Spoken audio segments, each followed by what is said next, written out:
Captain's Log. Han Solo. I'm Captain Millennium Falcon. This is Captain Jean-Luc Picard of the Federation starship Enterprise.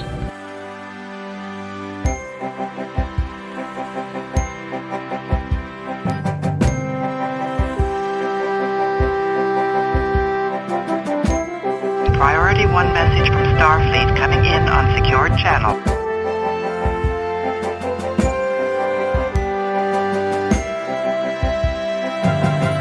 You're listening to Captains Logs and Lightsabers. Hey, welcome to Captains Logs and Lightsabers. This is the podcast with Feast of Fandoms that discusses both Star Trek and Star Wars. This is our 40th episode. My name is Jonathan. I am one of the hosts, but I could not pull this show off without my co-host, Chris Stow. How's it going, man? I'm good, Jonathan. How are you doing? You know, I'm pretty good. It's probably been since January that we recorded. So it's time to get back on it again. I know we say that a lot, but life gets in the way, and yeah, we're finally ready to bring another episode to you, and I think this one is going back to our roots a little bit, isn't it? Yes, it is. Back to comparing Star Trek and Star Wars, which has always been the forefront of what we've been trying to bring here. Yeah. We kind of started off with a very lofty mission of trying to show people that, you know, the franchises really aren't that different and that there are similarities and comparisons that can be made with everything. And we kind of got away from that for a while just because it was hard to sustain that type of content. You know, when it's hard to come up with ideas of ways to really talk about both in the same topic. So we actually used a little help. I used ChatGPT to kind of help me brainstorm some ideas for things to talk about in future episodes. And we said, you know, this was one of the suggestions. So Chris, why don't you tell us what we're talking about today? Because this episode you took the lead on. Yes. So basically what this episode is going to be talking about is leadership styles, not only between the Federation and the Republic or the Empire or the First Order from Star Wars, and then talking about leadership styles amongst many of the captains from Star Trek and some of the leadership roles of the characters in Star Wars. So we thought that would be kind of an interesting kind of look. I've never thought about whether or not the Federation and the Republic or the Empire were very similar.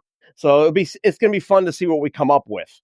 Yeah, for sure. Now, are we talking about just Starfleet captains, or are we going to be talking about captains from other alien races that have made their mark in Star Trek? To be honest with you, in doing my research for the show, I kind of stuck with the captains, since we'd be kind of talking mostly about the Federation. Yeah, all right, sounds good. I just wanted to kind of have a heads up of where we're going to be taking this conversation. Cool. Sure, absolutely. Right. Without further ado, sir. Okay. So obviously we know that the Star Trek, or Starfleet basically started in the 22nd century. And I think really if you watch a lot of the episodes, especially from the first season of Enterprise, you can see basically this was pre-Federation. So you just have Starfleet. And this was the first time that they were going to really go out and explore space. So everybody was green in terms of their experience. So you can see in the first number of episodes, especially Captain Archer, he was upbeat, jovial, couldn't wait to have first contact with all these different races. There was nothing like the Prime Directive in the way at that time yet. It was a whole canvas out there. So, and you can see that that's basically Captain Archer's style in the first 2 years. Then a few other little odds and ends started happening. In the second season, he was wanted by the Klingon Empire after he escaped Rura Penthe in the episode Judgment. So he was wanted there. The crew was having all these issues with the Suliban and dealing with the temporal Cold War. And even going back to the Klingons, even though they weren't necessarily enemies of Starfleet, they were starting to become a nuisance to Enterprise and basically to Earth. Then all of a sudden, bam, the Xindi War happens. So Enterprise has to be retrofitted into a warship. The crew starts to become hardened. They go into the Delphic Expanse for a year, and they really see for the first time that the true dangers of what can be out in space. And I think that started to shape a little bit more of what Starfleet became later on in terms of having like the Prime Directive and how they meet with other races, how they deal with other races. Then after the Xindi conflict, then Starfleet has to kind of go into somewhat of a militaristic mode again, but also diplomatic, because the Romulans started playing around with the major powers in the Alpha Quadrant.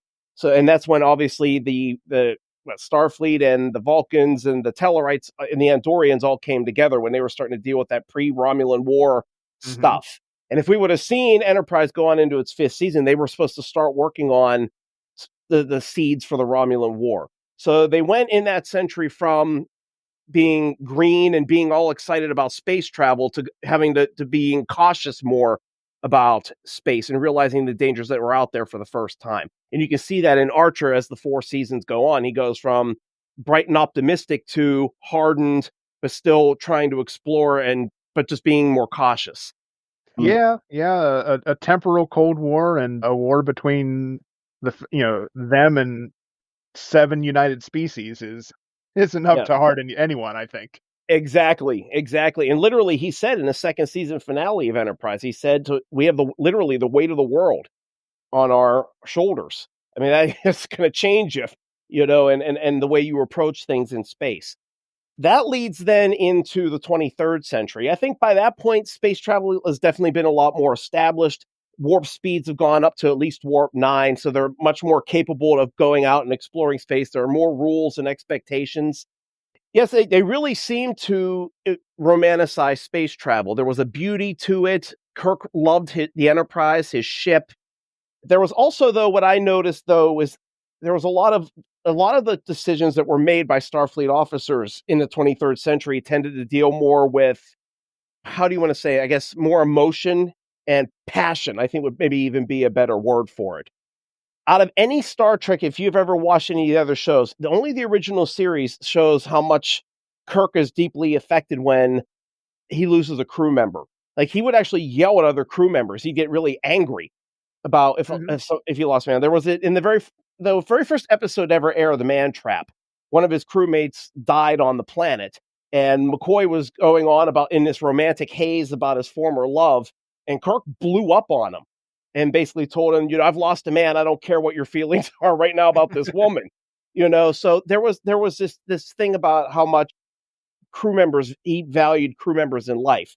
Then if you go on into the movies in Star Trek 3, when he and the rest of the crew basically tell Starfleet, we don't give a damn what your thoughts are about us going to Genesis. We're going to get there one way or another. And they sacrifice their futures all to go and get Spock. So loyalty to crew back then was very important, but they were also tended to be very impulsive and reckless. Yeah, with but things. They really didn't care about the red shirts all that much, though, did they? Yeah, I'll give you that. That is true. It wasn't in every episode, but I mean, but there were a couple moments, and even if you watch Arena and you see how passionate Kirk is about them saving the Enterprise rather than worrying about him. I don't know if you remember watching Arena, but when they're on Cestus 3 and the planet's being attacked by the Gorn, and Sulu's up in command of the Enterprise, and he's saying, "Well, what about you, sir?" And Kirk literally blows up at him and goes, "Never mind me, protect my ship." There was a lot of passion during that era that I've noticed in the 23rd century. They just seem to be more impulsive and followed more by the heart. And that's actually mentioned if you ever watch the 3rd season episode of Voyager Flashback, where Ensign Kim and Janeway are in the ready room. They're basically talking about the 23rd century and about Kirk, Spock, and all of them. And she basically talks about how that era of Starfleet officers would have been booted out of Starfleet in the 24th century because of those more going by your feelings and your gut instincts. But space travel was still a little bit more dangerous than it was in the 24th century. And Janeway even said it in the episode, the ships were half as fast. They were having constant near war with the Klingons. The Romulans were hiding around everywhere. So there was a lot more, I guess, on edge and being impulsive in that era. Yeah, I mean, when you think about it, look at how technology advances in our own society. The first generation of anything is always very large, very clunky, very, it's not always the most sleek. It's not always the most intuitive, but as the technology improves, you essentially you have to create that first thing in in succession, and then you can constantly build upon it, and it gets just it just keeps getting exponentially better and safer Mhm. and more powerful, and and everything. It's just you have to make that first breakthrough. Mhm. So the very first warp engine that we see in First Contact is very rudimentary. But by Mhm. the time that we're in the 24th century with the Galaxy class ships, and like the Enterprise and its successive versions, Mhm. yeah, it's things just look more sleek and polished, and Mhm. yeah, it's just so yeah, it kind of runs a parallel, the growth and the way that leadership was in the 22nd and the 23rd and the 24th centuries. It kind of goes along the same path, right? Yes. The first generation was very reckless and impulsive until they realized that everything wasn't cupcakes and rainbows out in space. uh, Mhm. and then by the time that Kirk in the 23rd century, the it's still very rough around the edges, it's still very Mhm. passionate. But then you see the leadership styles of Picard, who's very calm, very collected. Mhm. He's very very polished, very he's very clean cut. Uh, Mhm. and it's yeah, it's I never thought of I never saw the parallels until just now, actually. Mhm. Very good points that you're coming up with. And that actually leads into the 24th century discussion. You're right. By the 24th century, things are a lot more polished, a lot more relaxed, a lot more the Federation has been established and expanded on. What it actually said in the Writer's Bible for Next Generation is by that point, 11% of the galaxy had been explored. You got star bases everywhere. Things we're friends with the Klingons now. The Romulans Mhm. at the beginning of Next Gen were actually in isolation at that point. So things were actually pretty good. So instead of having to act on impulse or act on passion and emotions, the Starfleet and the Federation became more cerebral. And you can see that in a lot more of the way Picard, Cisco, and Janeway were, especially Picard. In most of the Next Generation, he was very thought out, and he wanted to talk the issues out more. And he engaged with his crew a lot more than Kirk did in terms of feedback. For example, Kirk most of the time got his feedback from Spock, with the logical one, and McCoy, who was the emotional one, and he had to be the kind of like the tiebreaker, what they needed to do. But I mean, yes, they had briefings and stuff with the other crew, but a large majority of his feedback from his crew came from those two.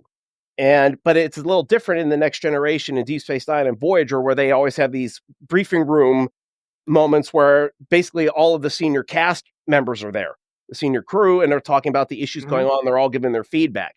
So it was more thought provoking rather than fisticuffs.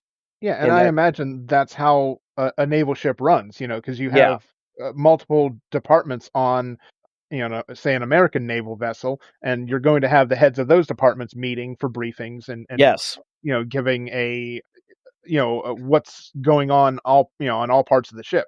yes, absolutely. Now that doesn't mean that Picard didn't go and become Mr. Tough Guy if he needed to, especially in the movies. If you look at First Contact, he's down to his undershirt and he's going running around going after the Borg Queen to save Data. Mhm. So I mean, they still did sacrifice in the 24th century for the crew that they loved and cared about. It just wasn't, you didn't see it as often. But he did do that. And then Picard also, he went on the Sona vessel in Insurrection and was actually able to stop Ruafo and stop the Collector from taking the radiation from the planet's rings. And he went and also boarded the Scimitar and Nemesis. He was going to sacrifice his life to destroy, the Scimitar, so that way the Thaloran radiation generator wouldn't, kill everybody on the Enterprise and then go to Earth. So people still acted on impulse or through emotion as needed. Now, changed a little bit more when the Dominion War happened, and that's kind of what happened with Cisco. Cisco was a little more fisticuff. I mean, Mhm. I think a little more of that had to happen because they were at the edge of the final frontier, literally, with Deep Space Nine. They only had that little bit of Starfleet for the most part to kind of support them. They're on board the station. But then as the war happened, things had to get a lot worse. They had to get a little bit more impulsive. There was an episode in the third season where the Romulans and the Cardassians joined, and they were going to destroy the Founders' homeworld. And the Federation wanted Sisko to stay at the station to protect Bajor and the wormhole with the Defiant, and they went into the Gamma Quadrant anyway. So they broke they broke rules there, but they were actually forgiven because they saved Odo or whatever. I can't remember, but anyway. Also, in the Pale Moonlight, which is considered one of the best episodes from Deep Space Nine, from season 6, where Sisko plants evidence to make it seem like the Dominion were going against the Romulans, and it caused the Romulans to come into the war. And Sisko, as a result, has a whole lot of blood on his hands because of that. And you see at the end of the episode, he's struggling with, can I really accept this or can I not? Now, what really sucks is that they didn't actually follow through on that in the rest of the series. You would think that there would have been some sort of emotional or like some psychological scarring that came from that, and they never followed up. But there were still moments where they back then in that era where acted on impulse, even with the Founders, that disease that they had. It was created by Section 31, and Starfleet didn't condone it, or not condone, but they didn't not condone, but they didn't authorize it, right? They didn't. Well, Starfleet didn't authorize it, but they didn't say anything about it because they figured, Section 31 did this, but at the same time, we need the Founders to die so we can win this war. Yeah, wartime certainly has a way of changing someone's ideals. Yep. Even, and you know who actually said that the best was if you watch the 7th season episode of Deep Space Nine, The Siege of AR 558, Quark's actually talking to Nog.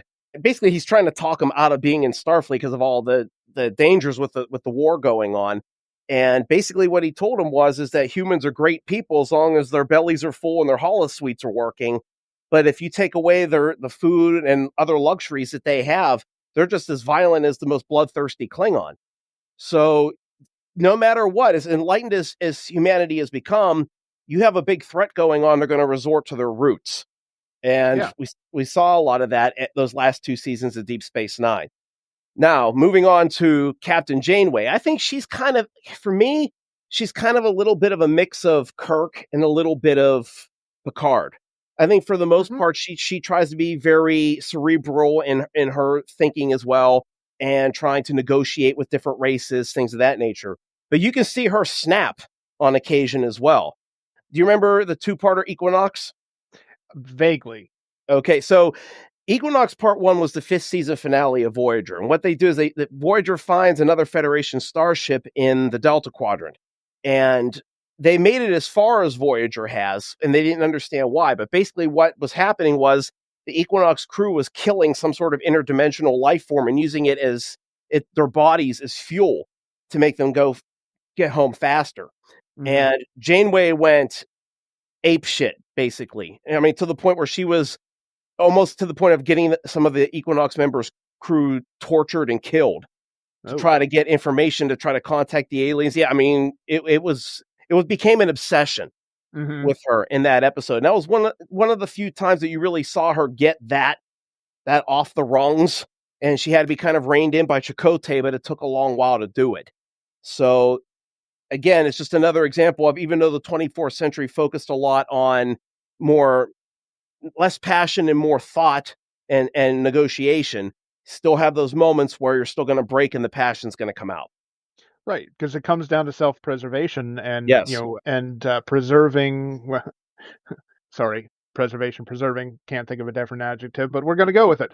The way of life that you're used to, the way of life that the Federation holds so dear, where they have gotten rid of the class system, and everybody is essentially on equal footing. Everybody works to achieve a common goal. Absolutely. So that's so now I'm just going to make a little side note here. I didn't include Michael Burnham or Captain Pike, not because I think they're bad characters or bad captains or anything like that. I don't have an issue with them. I just haven't watched enough of Discovery and Strange New Worlds to really make an opinion. Yeah, fair. Of their character styles. That's all. Yeah, that's totally fair. And that's such a odd time period because it's in between the Enterprise and the original series. It's Yeah, and we don't have enough. I don't think we have enough material yet for for Pike. We only Mhm. have 2 seasons plus a few episodes of Discovery that he was in, Mhm. where we had 3 seasons with Kirk, we had 7 with every other captain, Exactly. except for Archer. Poor Archer only got Mhm. 4. But yeah, we just and the seasons are shorter, so that you don't have as much of a sample to pull from. Exactly. And then yeah, Exactly. Discovery, you just didn't really watch enough of it, and I think that I don't know if you really can. I don't know. I have a hard time describing Burnham's style of captaining because I know. she's always the key, the savior to everything, right? Yes. Superhero Burnham. Mhm. I mean, yeah, I mean, from what I've also heard, she's quite the crier too. I Mm, don't know, but I don't know. Those are just the things I've read online about Burnham. But I mean, I've watched some episodes of Discovery, and I don't think, from what I've seen, she seems to be like a capable leader. But I don't know like her style with the crew. I watched more of like the first 2 seasons before she was the captain, and yeah. then I watched half of season 5, and that's about it. So and that's about it. And I told remember just so the audience out there knows again, like I've said before, the only reason I don't really care for Discovery and Strange New Worlds, it just pulls me with the set designs and the uniforms and everything. It just doesn't fit for me, so it pulls me out of the story, and I can't forget. I or focus. So that's the only reason. I have no issues with the characters, the acting, none of that kind of stuff. It's just the continuity stuff plays with my brain. That's just the way Yeah. my brain's geared. That's all. You've I mean, you are just so versed in Trek and the timelines and everything, and something like that comes along and really kind of messes with it all. It Uh, does. Yeah. your brain doesn't know how to organize that. Exactly. That's all it comes down to. If they followed more with like visually and story wise the way I wish they would, I would have been right on board with them. That's all. Yeah. So, but that's where I'm at with the Starfleet part. Do you have any other additional thoughts or? No, I think that was pretty thorough breakdown of all the different styles of captaining that Mhm. we've seen in Trek, and how regardless of how the captain's general approach is, they all it all comes down to they have to rely sometimes on their basest instincts to Mhm. get the job done to preserve the ideals of the Federation. Absolutely. Yes. And it's interesting to see how in the 200-year period so many different things changed. Going from being green and excited to on and off war in the 23rd century, and then going into the 24th where things are much more established until the Dominion comes in, and then they have to kind of resettle and kind of relearn things. And then you kind of see a little bit of paranoia come back at the end of the 24th century if you watch Picard because of the attack on Utopia Planitia by Oh, the for sure. yeah. So I mean, there's an effect again that affects Starfleet in that era as well. I just hope we get to maybe get some more series in that era and see how Starfleet kind of is rebuilding itself after all of that. Star Trek Legacy, come on, make it I happen, know. somebody. Yes, please. At least and if they need to get Terry Metalis back. Oh, of I course. don't Yeah, think they can hit. I Yeah, wouldn't want that show without him. no, no way. So, but we'll see. Let's fingers crossed. That's all we can do. Putting it out there into the ether. Somebody from Paramount has to be listening to us, right? Hmm. They listened about Strange New Worlds. Why can't they listen about Legacy? Right, right. You know. So, all right. So why don't we move from the Milky Way galaxy to the Star Wars galaxy and talk a little bit about maybe some of the governance of that galaxy. Yeah. So, Okay. I guess we could talk a little bit about the Republic. So, I'm trying to think of how to really describe them. Obviously, I'm much more well versed with the Federation and what they're all about. It sounds like the Republic is very similar to the Federation in the fact that they wanted to keep peace and everybody just be kind of part of one whole. I mean, most of the galaxy was under the Republic, if I remember correctly. It wasn't the whole galaxy. No, I mean you had the core worlds, Hmm. you had the inner rim. Once you kind of got to the outer rim, it was much more likely for planets to not be part of the Republic in the outer rim. They were very sporadically, Hmm. very sporadic members. Hmm. Absolutely. I mean, and they had a governing body with the Galactic Senate, very similar to the Federation Council. So Very they, much. You saw a lot more action inside the Galactic Senate chambers, of course, Mhm. with the politics in Phantom Menace and Attack of the Clones. Not so much there wasn't so much of the politics in Revenge of the Sith because by that point Palpatine had pretty much fully taken over. Exactly. Yeah, and his role as emperor is totally different than the Federation president. So yeah, Yeah. can't even compare those ones. All you can do is contrast, you know. But I think for the most part, the Federation and the Republic were very similar. But the problem is that the Republic started becoming very corrupt, and which Palpatine used to his advantage to be able to create the Clone Wars so that he could finally declare himself emperor. You didn't really have that with the Federation, but I mean, you had your moments again, like with the Dominion War we were talking about, and the Federation was behind the scenes condoning what Section 31 was doing when they wanted to kill the founders, that virus. Yeah, They didn't plus really then stop it. you had the Star Trek trope of the Badmiral, right? Yes, There would always be the Starfleet admiral who was trying to do something against Starfleet or try to make gains for himself, or in some cases, we had admirals taken over by alien life forms. absolutely, absolutely, and or you had some that were driven by fear as well. You had Yeah, Admiral Layton in that two-part Homefront episode in season 4, Deep Space Nine. Then you had Admiral Dougherty in Star Trek Insurrection. Going against the Federation Council, or actually the Federation Council was working with the Sona to get that the radiation from the rings.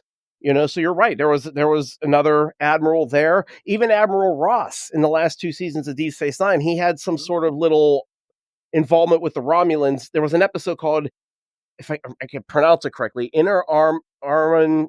I can't remember. It was a Latin yeah, name. yeah. Yeah, I know the episode that you're talking about. Yeah. yeah. So I mean, he was even corrupt to some degree, working with people to disrupt the Romulan government or whatever. So Mhm. in that time, there were similarities to what was going on in the Republic. Yeah, yeah. Yeah, You just didn't have one grand conductor who was orchestrating it all. exactly. It was all situational versus Mhm. plotting. Right. Absolutely.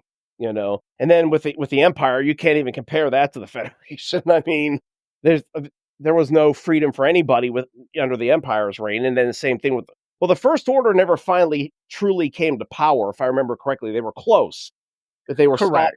in Rise of Skywalker. Yes. Yeah. Hmm. I mean, that was all part of Palpatine's grand design. That was, Hmm.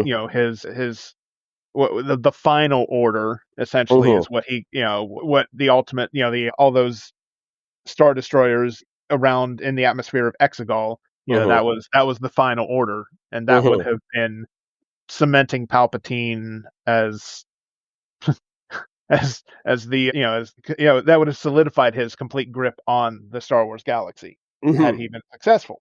Hmm. Absolutely. So it came just within a hair's reach of conquering. Absolutely. So yeah, so that's how those were all different. But so the Federation and the Republic were pretty much the same, except for that just the Republic fell to its own corruption, and then it was manipulated Hmm. and turned into something evil.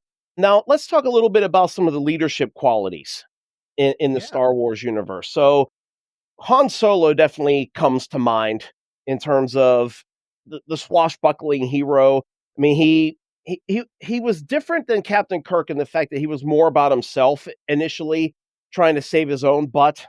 He's just Hmm. doing a lot of pirating missions, and he was trying to get whatever job he could get so he could get money to pay off Jabba the Hutt. I mean, but we actually saw that there was a lot of caring and compassion when he ended up meeting Luke and Leia, because he came back at the end of the movie and helped destroy the Death Star. So I mean, there's a loyalty there that he has to the people under him, or people in his inner circle. And we saw that going on later on throughout the other movies. So I think that he's definitely a lot like Captain Kirk in that way in terms of loyalty. He certainly loves the ladies. I don't know if he banged as many aliens as Captain Kirk has, but I you don't know. know, I'd say you it's never know. probably close. Probably, but I think they're very similar in those regards. What are your I would thoughts? say Lando has quite a few more than I would say Lando is far more Kirk-like in his number of women he's Yeah, been with. good point. Good point. And I guess now you're bringing up Lando. I mean, he has a lot of that loyalty as well in terms of caring about the people around him. Yeah, yeah, oh yeah, for sure. He's still a scoundrel, Hmm. much like Han, and maybe even more of a scoundrel since he was willing to sell them out. Hmm. But yeah, he turned out to, much like Han, he turned out to be a good guy in the end because Hmm. the charm of and the charm of Leia. Obviously, I think he was mostly trying to ingratiate himself with Leia, but Hmm. I think he realized that. I think once he realized that she loved Han, I think he gave up on that and Hmm. just stayed along for because he did. They encouraged him to believe in something. Hmm. Absolutely. Now, here's another similarity with Han and with Kirk. And I just kind of thought about it. When there were changes in their lives or in their careers, they went back to what they knew. Think about it like with Han, like he and Leia got married, they had Ben, and Ben turned into Kylo Ren, and that kind of damaged their relationship. Hmm. So, what did he end up doing? Going back into pirating with Chewbacca, like he had done all those years before. It's kind of like that with Kirk as well. If you watch Generations, they actually talk about how Kirk retired from Starfleet sometime after the motion picture, Yeah. and then he left Antonia, his fiance, to go back and rejoin Starfleet, which would have been right before Wrath of Khan. Hmm. So there were these changes in their lives, and they all both went back to what they they knew, Right. essentially. Right. And good. How many years were in between the motion picture and the Wrath of Khan? So motion picture was in 2271, and if I remember correctly, the Wrath of Khan was in 2285. So 14 years. 14 years. Okay. I wonder at what point did Ben kind of break bad? That Probably around the same age. maybe. Huh. Yeah, they never really clarified that in the sequels, did they? Uh, How not in long? the sequels. I'm sure it's in the books or the comics though. Mhm. Yeah, I mean, he had to have been a super young adult because we saw in Last Jedi, he was at the temple there. So, he had to have been, I would say probably at least 20 or 21 maybe at the most. Let's see. Oh, you're looking it up. I am looking it up. I know this is Oh, stunning content here, right? So Ben was 23 years old when he became Kylo Ren. 23, okay, we were Yeah. close. He looked a lot younger though Mhm, in at Luke's temple.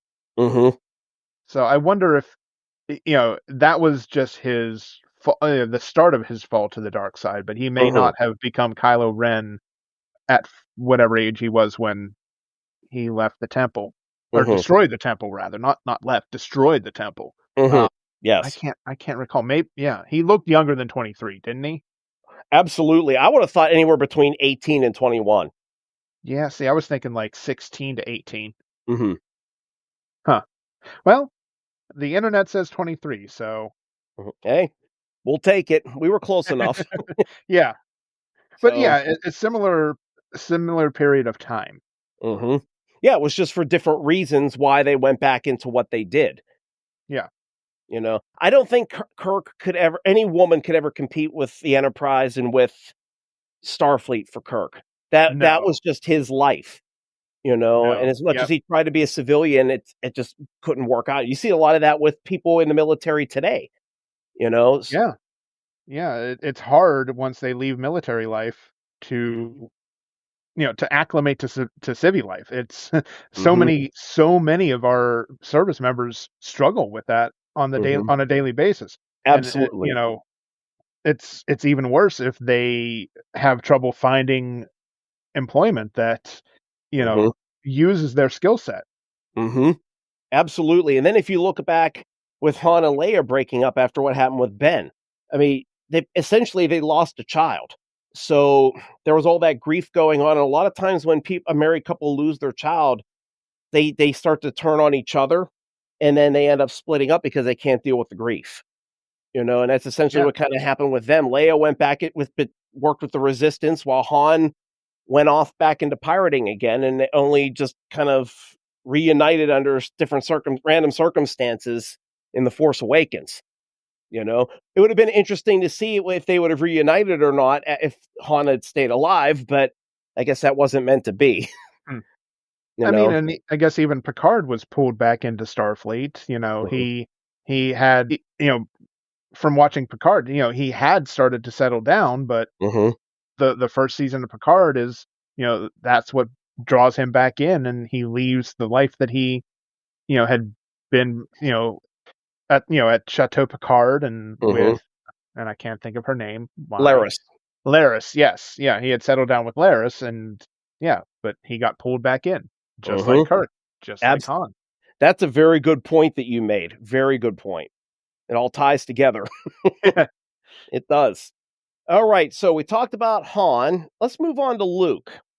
Now, I off screen here, I had to ask you a little bit about what you thought Luke's style was, because I could not put it into words. I was, Yeah. because he didn't necessarily lead the rebels. He was a leader, but he wasn't like the lead. He didn't command a ship or anything. I mean, he had his own X-wing, so I couldn't really piece together his style. But you said it very well in a memo to me. What was that? I can't remember. Oh, let me see. I can't remember exactly what I said either. Mhm. All right, so he's an inspirational leader. He's Mhm. empathetic. He empowers others under his command, right? Mhm. He is not the kind of leader who has to micromanage everything, who has to give orders and expect his orders to be followed. You know, he encourages the the folks under his command. You know, because if you look at if you look at the mission on Hoth, you know, he was rogue leader in Mhm. that, right? Or was Wedge rogue leader? Wedge was rogue leader, wasn't he? Yes. Mhm. Yeah, that's right. Never mind. Wedge was rogue leader. So, at what point did Luke really show leadership in in the films? Right? Mhm. He very seldom shows leadership Mhm. in the films. You'd have to rely on the now decanonized legends to Mhm. really get a better idea of Luke's leadership style, because he essentially disappeared after after Kylo Ren destroyed the temple. Mhm. In the canon as it stands now, he Mhm. disappeared. He made himself a hermit. So, Mhm. uh, yeah, his leadership style in the new canon really has never been established. Exactly. I mean, I really, if you could only think about it, maybe in The Mandalorian when he was training Grogu to Yeah, some yeah. I degree. mean, yeah, we just haven't seen enough of Luke Yeah. training anybody to see. We saw him training Grogu using a lot of the techniques that Yoda used. Mhm. We see him teaching Rey with a lot of the techniques that Yoda taught him. So Mhm. really, Luke just essentially trained the way that he was trained by Yoda Mhm. to for both both Grogu and who else did he train? Well, I mean, I guess we've never really seen him training at the Jedi Temple with Kylo Ren, so we don't know what his training was like in the temple in canon sources either. Right. And it really, if I remember correctly, wasn't the temple just starting to be built during The Mandalorian when we took Grogu on as his student? I believe so. Yeah, I don't Okay. even know if he had settled on a location for the temple when he trained Grogu. Okay. I know that there were there were droids building something. I assumed that that was the temple. I think was it during season 3, The Yeah, Mandalorian? yeah, we only got that one episode, or Y- yeah, we only got that one episode, right? Right, yeah. My whole point is just that really there was no temple yet, so that was the only individual he was training. So we didn't get to Yeah. see a whole lot. It was basically like you said, just a continuation of what Yoda did with him. Right, right. You, Luke, yeah, we've not seen Luke develop his own leadership style in the new canon. you know what I was thinking? Why don't we put this out as a question to the audience? If they Okay. listen to the episode, let's get their feedback on what they think Luke's style of leadership is. That'll be interesting to see. Yeah, I think that's a great idea, and I think there will be a lot of people who were into the Legends material far more than you and I were, who Hmm. could really expand on Luke's leadership style. Yeah, we'd have to look. Yeah, you'd have to look at essentially what his New Jedi Order books to Hmm. really determine his leadership style, and that is one book series that I just never got around to. I gotcha. I gotcha. So yeah, it'll be interesting to get that audience interaction about that, and give us a chance to think about stuff. Maybe even in our next episode, we could have if we get enough people that actually talk about that, maybe we can have a little discussion between you and I about it. Yeah, I But think at the that'd be beginning. great. Mhm. Okay, so who else do we want to talk about since we really kind of dropped the ball with Luke and Well, didn't really have much to contribute to no, the conversation? I was like, with Luke, I was surprised. I thought you'd have more thought on that, but it was like you're right. It was like you watch him, and it was more like he was the one being led rather than like the main like leader. He was the main hero of the stories, but in a different way. Yeah, You yeah. know? He was for so much of it, he was kind of on his own. He was Yeah. rarely seen leading other people. He was on a lot of solo missions. The one exception being the mission on the forest moon of Endor Hmm. to try to take out the shield generator. But Hmm. then, of course, Luke eventually gets separated from and everybody. He turns himself in and ultimately, but so he kind of has his own mission once he realizes that Vader's there. Exactly. Exactly. But now somebody who I think really truly was a leader was Leia. Oh, And for sure. she was no nonsense. She cared about the people under her command very much so, valued life. We saw that especially in the Last Jedi. We saw Mhm. when she was angry and slapped Poe in the face because he broke orders, and even though there was a success with the dreadnought being destroyed, there was a lot of life that was lost. And you could just see the sorrow in her face. You remember when they had the screen and the red X-wing lights were flashing? Mhm. you Mhm. know? And so she had a strong love and loyalty toward the people that she led and didn't take it lightly in any way, shape, or form. She reminds me a lot also of Kirk and I guess you could say Cisco in a way in the fact that they were no nonsense. Picard got slapped down a couple times by people. Janeway not so much. I mean, you can see kind of Leia and Janeway as well in the fact that she was a strong leader. She cared about the people under her, and I guess I guess really that's kind of where it goes, unless you see some other similarities. But I think in terms of her passion and her fire and her no nonsense, she definitely mirrors Kirk and Cisco. Oh, for sure. Yeah. And she is able to evoke the passion that both of those captains Mhm. did, but at the same time, she's able to make difficult decisions. Mhm. Uh, she, with what she planned with Vice Admiral Holdo, that was Mhm. a very difficult decision that Leia Mhm. had to be part of. Yes, absolutely. I mean, to Like, she had to lose come up with that contingency. absolutely. And can you imagine what was going through her mind, knowing that she was going to survive while her friend was sacrificing her? There could have. I mean, they never showed it or anything, but I mean, there could have been some survivor's guilt that went on along there too. She could have easily said, "Why not? Why her and not me? Why wasn't I the one making the sacrifice?" But I guess maybe Holdo felt that Leia was too important to leading the resistance. That's why she made that choice to sacrifice herself. Yeah, I mean, I think that Holdo knew that Leia had been that Leia was tapped into the Force more so than Holdo was. So I Hmm. think Holdo realized that was more important, that Leia survive, Hmm. so that that her leadership through the Force could continue to be a rallying cry for the Resistance. Mhm. Absolutely. I mean, she's got I mean, I think I don't know if we got a whole lot of Holdo's backstory, but I don't even know if she was involved in the original rebellion against the Empire, where Leia was a leader with that and brought that into the resistance against the First Order. So, again, maybe that leadership style she probably felt was more important Yeah. and that needed to be Uh, preserved. I know that there was a book, Leia, Princess of Alderaan, and it was Leia at the age of 16, and Amilyn Holdo was her best friend because they were Mhm. both they're both from Alderaan, Oh, okay. I believe, hmm, or maybe they just met and became friends. It's been a while since I remembered or since I read the book, so I can't remember. Mhm. But yeah, so yeah, but it's Leia and Holdo as teenagers, Mhm. and I do believe that the main storyline in the book does have a mission where she's doing something for the rebellion with Holdo. Oh, okay. Okay. So once again, it was never in on-screen material, but it was, her character has been fleshed out in books. Okay. That makes sense. That makes sense.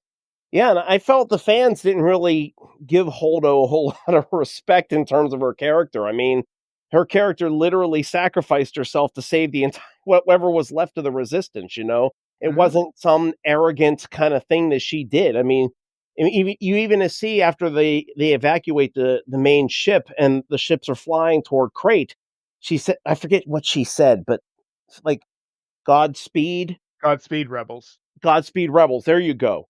You know, so there was that compassion right there. You know, and but I think some people kind of made it out to be like she was just a bad character, and I don't think so. I think she was very heroic and likable, actually. Yeah. I mean, it's hard to give characters like that a full arc, Hmm. when when everything with her is just one of 4 plot lines in the whole movie, right? Hmm. You've got so many different plot lines in that movie. It's hard to build a character like her on screen. You have Hmm. to build her out and flesh her out in other materials, right? Hmm. I mean, I would love to see like a teenage Leia and teenage Holdo Hmm. something, right? Because we saw in Kenobi, we had the little girl from Kenobi that played Leia. She would be old enough now to play a 16-year-old Leia. So Hmm. I mean, it's right there. You have Hmm. you have somebody, you have an actress who I swear she is the embodiment of Carrie Fisher in pint-sized form, right? Yes, yeah. That little girl did an amazing job. I Yeah, think. Yeah, yeah. I mean, the opportunity is there to give us more Leia stories, and maybe, just maybe, we'll get some sort of announcement of the series continuing, or at least the character reappearing in something that would be sure. okay. Yeah, why not? Leia, a Star Wars story. There you go.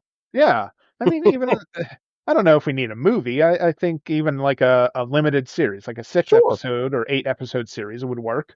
Yeah, to get a history, why not? Yeah, You know? yeah. Take advantage of the girl while you got her, while Exactly. she's the right age. Exactly. Disney Lucasfilm, there's an idea. Yeah, like they haven't already thought of that, I'm sure, Chris. I'm sure they figured out a way they would love to bring her back because she was just that little girl was top notch Yeah, in that for movie, sure. you know? So who else would be a good leader in the Star Wars universe? What about Poe? Yeah, I mean, Poe is certainly a very brash individual. Mhm. He is very impulsive, right? Mhm. He he does think outside of the box when it comes to solutions for a problem, but he Mhm. also goes rogue far more often than I'm sure General Leia would like him to.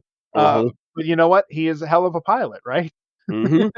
As Finn Absolutely. said on a couple occasions. Mhm. Um, Absolutely. I think that the fact that Poe was as adept at being a pilot as he was more likely to take chances and take stupid risks. Mhm. Absolutely. I agree. So obviously, I can see a lot of parallels in terms of like the passion and some of the impulsivity of Kirk, but I'm also wondering if he's got some similarity to Tom Paris, Hmm. which might be because if you think about Tom Paris, well, he was the son of basically you can kind of call it Starfleet royalty. His dad was an admiral and always looked down and was very hard on him about his lifestyle. And I guess you would think about it, Tom kind of felt like he had to compete with his dad because he was the next generation in their family. and he got himself into trouble. He disobeyed orders during a mission. He got himself sent to that New Zealand penal colony, and he was a good pilot, and that's why they got lost in the Delta Quadrant, Janeway made him the commanding officer. But there were times that even in that first season that Tom was kind of impulsive with some of the things that he said and had done. Maybe not to the extreme of Poe, where he was like stealing a shuttle and going off and doing his own thing, but I think I see a little bit of similarity there, just a bit. Yeah, and I would think that if the Resistance had been a far bigger organization, Poe would have been sidelined for his actions in The Last Jedi. But they couldn't afford, because and directly because of his actions, they lost several pilots, they lost several members of the Resistance. So exactly, whatever punishment that they could have slapped him with was impossible to enforce, because every single body in the Resistance was necessary. Exactly. And also, Poe's got a shady past too. We just thought of him as this Resistance fighter in the first two sequels, but then we find out in The Rise of Skywalker he was a spice runner. And that is a crime in the Star Wars universe, right? Very much is. Okay. And I'm trying to think how he got to that point. But he got redeemed. Yeah, of course. Like Tom Paris did. Yeah. I think that I'm trying to think if the spice running was, if he was legitimately doing that, or if that was some sort of mission he was on, like an undercover mission. I don't know. That's another one. That's another good question. Pull out your Wikipedia, see if you can find out. Right. Live Googling on the Captains Logs and Lightsabers podcast. I love it. I think it's great because I love the free flowing that we have with our discussions. It brings up things that we're like, whoa, I didn't think that. We didn't think it. Let's see. So he was the spice runner of Kijimi. Let's see. So how did Poe? All right. So really, we didn't have. Okay. So looks like there were some comics that have featured the spice runners. Oh, there was a Poe Dameron book, and of course an audio book called Poe Dameron Freefall. That might have how he got involved with them. That is definitely not one that I've read, so maybe I'll try to find it from my local library and listen to the audio form. There you go. All right. Now I've got my own research to do, I guess. There you go. Awesome. So I would say those were the big four main leaders in the Star Wars universe in terms of like militaristic stuff. If comparing it to Star Trek, everybody else was more like, on the Jedi Council, Jedi Masters, or they were Darth Vader. I can't imagine a Darth Vader equivalent or a General Grievous equivalent, unless you want to talk about the Diviner in Star Trek Prodigy and his, and his, what is that, the Dreadnought droid? Yes, yeah. That kind of stuff. But I mean, I'm always game to talk about Prodigy, but I don't think it applies here. Not here. No, we're talking about more about the leadership. Absolutely. But other than that, I think in terms of the positive leadership, I think we covered the main four. Yeah, this was a really fun discussion. I really had a blast. You kind of had a basic outline, a basic structure, and as we're often doing, we kind of tangent into a bunch of different directions and end up coming up with some pretty good content, I think. Absolutely. Like, I think in terms of prepping for episodes, it's one thing to have like an outline, but I think it's more fun and more creative to kind of free flow the kind of stuff. And then you realize, like, when I did my research for this episode, I didn't think of Tom Paris and thinking and tying him to Poe. And it's just like, while we were talking, it's just like hit, and so it's amazing where the discussions can take you with things. Yeah, for sure. Yeah. And this kind of shows how much we've grown as a podcast too, because those early episodes where we did the compare and contrast were much more scripted, much more very scripted, just because we were both so new to podcasting. I kind of wanted to I wanted to have a lot more of an outline until both of us got more comfortable just playing off each other like this. Absolutely. So if you want to listen to some real messy episodes. Go back to our first 5 or 6 episodes and then listen to this one again and tell us what you think. Tell us if how Yes. far we've come as a podcast. Yeah, I think we're definitely much more comfortable with talking about our knowledge of our certain fandoms. Me with Trek, you with Wars. Instead of it being like, well, we better write down every single thing that we I think we just trust our instincts. Yeah. Yeah, for sure. And Mhm. it's definitely given us our own unique style. Mhm. But yeah, I wouldn't change it for anything though. Heck no, heck no. This is a blast.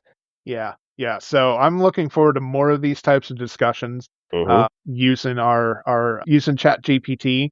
I have no Mhm. shame in admitting that we used it Sure. to kind of brainstorm some ideas. But as far as the general topic, that's all we used it for. Everything else was either, partially laid out by Chris or spur of the moment discussion. So, Absolutely. Absolutely. And also, if don't ever worry about using Chat GPT, because I guarantee you a lot of other podcasters do as well. I thought this was a fun discussion. It was fun getting back into comparing the two franchises again. And I want us to do a little bit more of that in the future, if at all possible. And I think you said you have an idea for a show next time that is going to do that, but just in a different kind of way. yeah, I definitely have some ideas that we're going to workshop and work on for a little bit. I don't know if I'll have it done by our next episode. We may Hmm. have to do a topic that's a little less lofty Hmm. first to give me time to plan it out. But yeah, you can definitely expect that our next episode will be a little, return to the compare and contrast style, but with a different topic. So, Exactly. yeah, we don't know what that topic will be for the next one, but Hmm. we are looking forward to bringing it to you, whatever it may be. So, Absolutely. until next time, this was episode 40 of Captain's Logs and Lightsabers. May the Force be with you. And live long and prosper.